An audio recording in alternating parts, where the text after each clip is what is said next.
নমস্কার বন্ধুরা, job updates and news শেয়ারের পক্ষ থেকে তোমাদের সকলকে জানাই স্বাগত। তো আজকে পশ্চিমবঙ্গ সরকারের পক্ষ থেকে বের হওয়া সম্পূর্ণ একটি নতুন সরকারি চাকরির আপডেট নিয়ে আলোচনা করছি। যে আপডেটের জন্য তোমরা দীর্ঘদিন ধরে অপেক্ষা করছিলে, যে নোটিফিকেশন গ্রাম পঞ্চায়েতের পক্ষ থেকে জারি হলো এবং অবশেষে 59টি পঞ্চায়েতের পক্ষ থেকে, মানে বিভিন্ন জেলার 59টি পঞ্চায়েতের পক্ষ থেকে নিয়োগ বিজ্ঞপ্তি জারি হলো, যেখানে মিনিমাম শিক্ষাগত যোগ্যতা মানে এডুকেশনাল কোয়ালিফিকেশন চাওয়া হয়েছে উচ্চ মাধ্যমিক পাস, সাথে 18 বছর মিনিমাম বয়স থাকলে তোমরা রাজ্যের যে কোনো জেলা থেকেই আবেদন করতে পারবে। ছেলেমেয়ে সেক্ষেত্রে প্রত্যেকেই অ্যাপ্লিকেশন করতে পারবে এবং তোমাদেরকে এখানে অ্যাপ্লিকেশন করতে কোনো রকমের ফিজও দিতে হবে না, সম্পূর্ণ বিনামূল্যে আবেদন করতে পারবে। এবং তার পাশাপাশি তোমাদের এখানে যে সিলেকশন প্রসেস, সেক্ষেত্রেও কোনো রকমের রিটেন টেস্ট আর দিতে হচ্ছে না। অবশেষে লিখিত পরীক্ষা ছাড়াই গ্রাম পঞ্চায়েতের পক্ষ থেকে নিয়োগ বিজ্ঞপ্তি জারি হলো, যেই বিষয়ে এই ভিডিওতে A to Z সমস্ত আলোচনা হবে এবং কিভাবে অ্যাপ্লিকেশন করবে সেই বিষয়েও সমস্ত ইনফরমেশান তোমাদের সাথে শেয়ার করব। কিন্তু তার আগে প্রত্যেকের কাছে আমি একটাই রিকোয়েস্ট জানাবো, যে যারা এখনও আমাদের এই চ্যানেলটিকে সাবস্ক্রাইব করনি তারা ঝটপট চ্যানেলটিকে সাবস্ক্রাইব করে পাশে থাকা বেল আইকনটি ক্লিক করে দাও, যাতে করে পরবর্তী সমস্ত ইনফরমেশান পেয়ে যেতে পারো। তো চলো বন্ধুরা, দেরি না করে এবার অফিসিয়াল নোটিশ নিয়ে বিস্তারিত আলোচনা তোমাদের সাথে শুরু করব। তো এবার আমি তোমাদের যে এডুকেশনাল কোয়ালিফিকেশন চাওয়া হয়েছে সেটা তোমাদেরকে বলি। তো এখানকার এডুকেশনাল কোয়ালিফিকেশন চাওয়া হয়েছে উচ্চ মাধ্যমিক পাস, অর্থাৎ যে কোনো রেকগনাইজ বোর্ডের আন্ডারে তোমরা যদি মিনিমাম উচ্চ মাধ্যমিক পাস করে থাকো তাহলেই তোমরা আবেদন করতে পারবে। এবার এই উচ্চ মাধ্যমিক পাস অবশ্যই 1/1/2025 অনুযায়ী তোমাদের কমপ্লিটলি এডুকেশনাল কোয়ালিফিকেশনের সার্টিফিকেট হাতে লাগবে, আর তার পাশাপাশি মিনিমাম 18 বছর হলেই তবেই আবেদন করতে পারবে। তো এবার অ্যাপ্লিকেশন করতে হলে তোমাদেরকে করতে হবে অফলাইন অ্যাপ্লিকেশন, এবং সেই অফলাইন অ্যাপ্লিকেশন সেটা নির্দিষ্ট সময়ের মধ্যে পাঠাতে হবে। কোনো রকম পোস্টাল ডিলে হলে হবে না, বা তুমি যদি চাও সরাসরি জমা করতে পারো, কিন্তু অনলাইন অ্যাপ্লিকেশন করার কোনো স্কোপ নেই।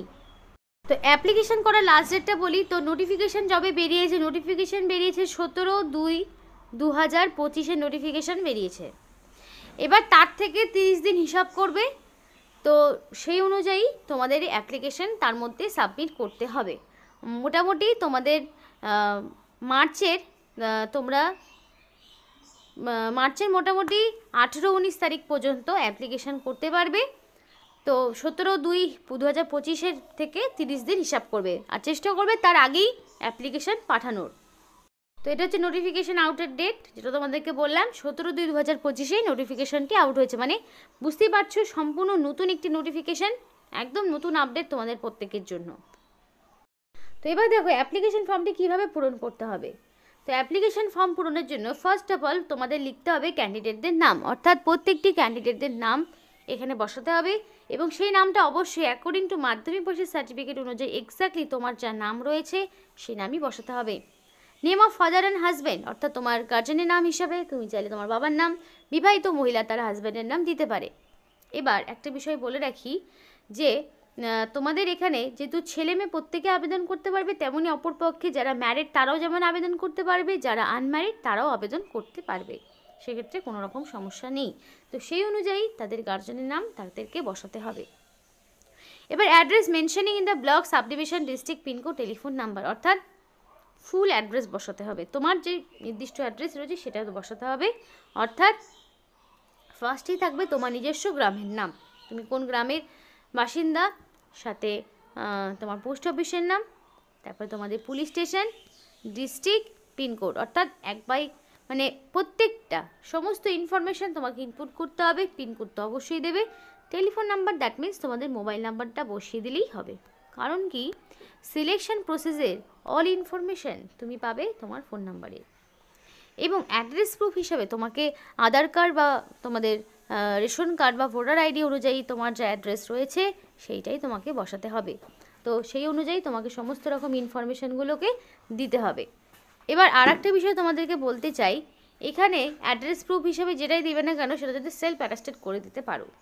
এবার বলছে permanent resident of the gram panchayat for which apply for, অর্থাৎ তুমি যেই পঞ্চায়েতের হয়ে আবেদন করতে চাইছো তুমি কি সেই পঞ্চায়েতের স্থায়ী বাসিন্দা?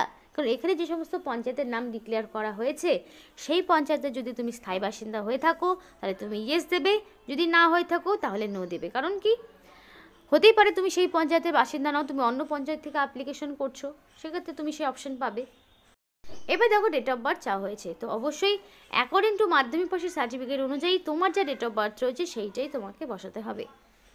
Category SC ST OBC general, এগুলোর মধ্যে তোমার যে কোনো ক্যাটাগরি হতে পারে। জেনারেল হলে কোনো রকম সার্টিফিকেট তোমাকে প্রোভাইড করতে হবে না, ওবিসি এসসি এসটি হলে পারে তোমাকে দিতে হবে, এবং তোমাদের ভ্যালিড কাস্ট সার্টিফিকেট থাকলেই তোমাদের ক্যাটাগরি ওয়াইজ যে ছাড়গুলো থাকে সেগুলো তুমি পাবে। আর যদি তোমাদের প্রপার কাস্ট সার্টিফিকেট না থাকে তাহলে সেই অনুযায়ী তুমি পাবে না। ন্যাশনালিটি অবশ্যই ইন্ডিয়ান হতে হবে, কারণ ইন্ডিয়ান সিটিজেনশিপ ছাড়া তোমরা আবেদন করতে পারবে না। জেন্ডার মেল নাকি ফিমেল অবশ্যই বসিয়ে দেবে। এবার দেখো এডুকেশনাল কোয়ালিফিকেশন হায়ার সেকেন্ডারি থেকে দিতে বলেছে, হায়ার সেকেন্ডারি থেকে দেবে। এবার technical qualification graduation diploma post graduation যদি এগুলো কিছু থাকে তাহলে তোমাকে দিতে হবে, যদি না থাকে তাহলে এগুলোকে পূরণ করার কোনো প্রয়োজন নেই। যদি ওয়ার্ক এক্সপিরিয়েন্স কিছু থাকে তাহলে ইয়েস দেবে, যদি না থাকে তাহলে নো করে দেবে। এবং সেলফ অ্যাটাস্টেড বিভিন্ন রকম ডকুমেন্টসগুলো তোমাদের দিতে হবে, সমস্ত রকম এডুকেশনাল কোয়ালিফিকেশন, কিন্তু প্রত্যেকটি সেলফ অ্যাটাস্টেড করবে। Self attested stamp, postal stamp, age proof, সমস্ত marksheet, caste certificate, any three attested copy of any three, এগুলোর মধ্যে যে কোনো তিনটি, যেমন এপিক কার্ড মানে voter ID, Aadhaar card, PAN card, ration card, passport, ব্যাংকের বুক, এগুলোর মধ্যে যে কোনো তিনটি তোমাকে দিতে হবে। Self attested declaration of the present and permanent address if any, যদি কিছু থাকে ডিক্লারেশন তাহলে তোমাকে দিতে হবে।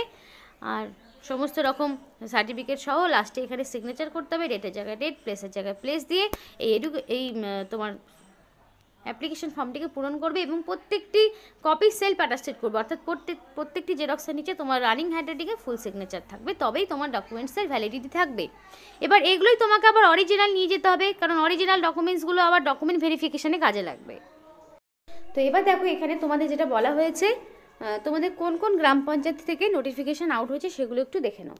তো সেগুলো আমি তোমাদেরকে অবশ্যই দেখাবো কোন কোন গ্রাম পঞ্চায়েতের থেকে নিয়োগ করানো হচ্ছে, এবং সেই পঞ্চায়েতের মানে সেই গ্রাম পঞ্চায়েতের নাম এবং সেগুলোর ব্লকের নাম বলা রয়েছে, এক এক করে বলছি।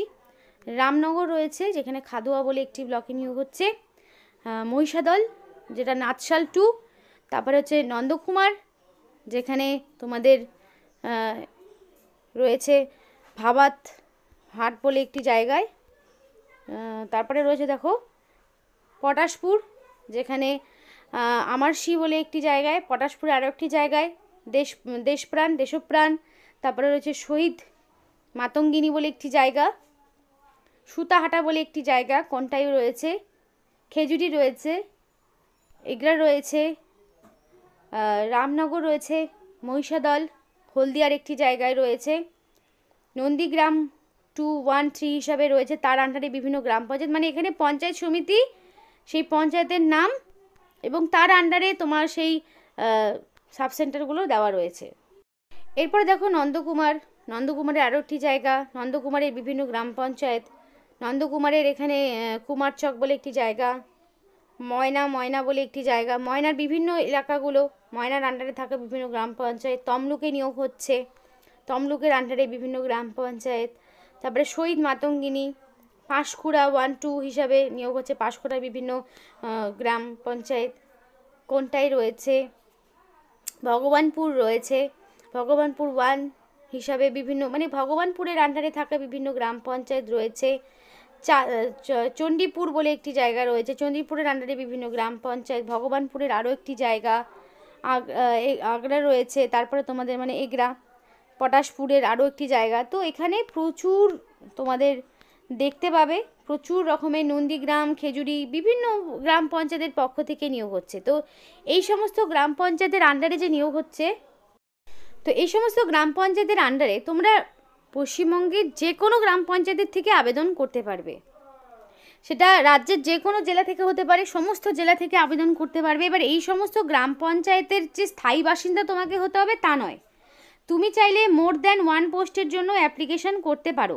অর্থাৎ তোমাদের বিষয়টা বলি যে এখানে যে যতগুলো গ্রাম পঞ্চায়েত রয়েছে তুমি চাইলে প্রত্যেকটি গ্রাম পঞ্চায়েতের জন্যই অ্যাপ্লিকেশন সাবমিট করতে পারো, কিন্তু তোমাকে ডিফারেন্ট অ্যাপ্লিকেশান সাবমিট করতে হবে এবং সেই জায়গাগুলোতে গিয়ে ডিফারেন্ট টাইমে গিয়ে যখন যেদিন তোমার যেই গ্রাম পঞ্চায়েতের ইন্টারভিউ ডেট পড়বে বা ডকুমেন্ট ভেরিফিকেশান হবে সেদিন সেই ডেটে আলাদা আলাদা করে কি তোমাকে ইন্টারভিউ বা ডকুমেন্ট ভেরিফিকেশান করাতে হবে। তো সেই সমস্ত নোটিফিকেশানে তোমাদের দেখানো হলো যে অ্যাপ্লিকেশন ফর্মে যে তুমি সেই গ্রাম পঞ্চায়েতের স্থায়ী বাসিন্দা কিনা, যদি হয়ে থাকো তাহলে ইয়েস, যদি না হয়ে থাকো তাহলে নো দিয়ে দিলে। এবার তুমি এগুলো যেই 49টি গ্রাম পঞ্চায়েতের 59টি যে গ্রাম পঞ্চায়েতের নাম বললাম এগুলোর মধ্যে তোমার কাছাকাছি বা তোমার পছন্দ অনুযায়ী যে কোনো গ্রাম পঞ্চায়েতের হয়েই তুমি আবেদন করতে পারবে। এখানে দেখো তোমাদের বয়সটা 1/1/2025 অনুযায়ী তো হিসাব করা হচ্ছে। ম্যাক্সিমাম বলা রয়েছে 50 বছর, কারণ কি এখানে যাদের এক্সপিরিয়েন্স রয়েছে নন এক্সপিরিয়েন্স রয়েছে প্রত্যেকে আবেদন করতে পারবে। এবং এরপরেও তোমাদের এসসি এসটি ওবিসিতে 5 বছর 3 বছরের ছাড় দেওয়া হচ্ছে। ম্যাক্সিমাম 50, কারণ অভিজ্ঞ অনভিজ্ঞ প্রত্যেকেই, মানে যাদের অভিজ্ঞতা রয়েছে তারাও আবেদন করতে পারবে, যাদের অভিজ্ঞতা নেই তারাও আবেদন করতে পারবে। অবশ্যই বাংলা ভাষায় লিখতে পড়তে বলতে জানতে হবে, বেঙ্গলি ল্যাঙ্গুয়েজটা জানা ম্যান্ডেটরি। পশ্চিমবঙ্গের স্থায়ী বাসিন্দা হতে হবে। মাধ্যমিকের অ্যাডমিট কার্ড ডেট অফ বার্থের প্রুফ হিসেবে দিতে হবে। ডকুমেন্টসগুলো যা এখানে তোমাকে দিতে হচ্ছে সেগুলোই আবার তোমাকে অরিজিনাল নিয়ে যেতে হবে ডকুমেন্ট ভেরিফিকেশনের টাইমে। বেসিক্যালি তোমাদের এখানে পূর্ব মেদিনীপুর জেলা পরিষদের পক্ষ থেকে নিয়োগ করা হচ্ছে। পূর্ব মেদিনীপুরে বিভিন্ন রকম গ্রাম পঞ্চায়েতে তোমাদের নিয়োগ করা হচ্ছে। 59টি গ্রাম পঞ্চায়েতের আন্ডারে নিয়োগ হচ্ছে, যেখানে তোমাদের উচ্চ মাধ্যমিক পাস হচ্ছে এডুকেশনাল কোয়ালিফিকেশান এবং প্রফেশনাল কোয়ালিফিকেশান তোমাদের হোমিওপ্যাথি বা আয়ুর্বেদিকের ওপরে তোমাদের ডিগ্রি লাগবে। প্রফেশনাল কোয়ালিফিকেশান এডুকেশনাল কোয়ালিফিকেশান উচ্চ মাধ্যমিক পাস হলেই তোমরা আবেদন করতে পারবে। তো অবশ্যই ইন্ডিয়ান সিটিজেনশিপ থাকতে হবে, তবেই তোমরা আবেদন করতে পারবে। একদম নতুন একটি নোটিফিকেশান যেটা নিয়ে আজকে কথা বললাম। যদি এই ভিডিওটি তোমাদের ভালো লেগে থাকে অবশ্যই লাইক করো এবং প্রত্যেকে তোমাদের জেলার নাম বা তোমাদের পঞ্চায়েতের নাম বা তোমাদের ব্লক অফিসের নাম কমেন্ট করো, যাতে করে তোমাদের সমস্ত রকম মানে ইনফরমেশনগুলো তোমাদের জেলার সবটাই পেয়ে যেতে পারো। তো এই ছিল আজকে সম্পূর্ণ ভিডিওটি ভালো লাগলে অবশ্যই লাইক এবং চ্যানেলটিকে সাবস্ক্রাইব করে আমাদের সাপোর্ট করো, আমাদের সাথে থেকো, পাশে থেকো। আর ভিডিওটি সম্পূর্ণ দেখার জন্য তোমাদের সকলকে জানাই অসংখ্য ধন্যবাদ।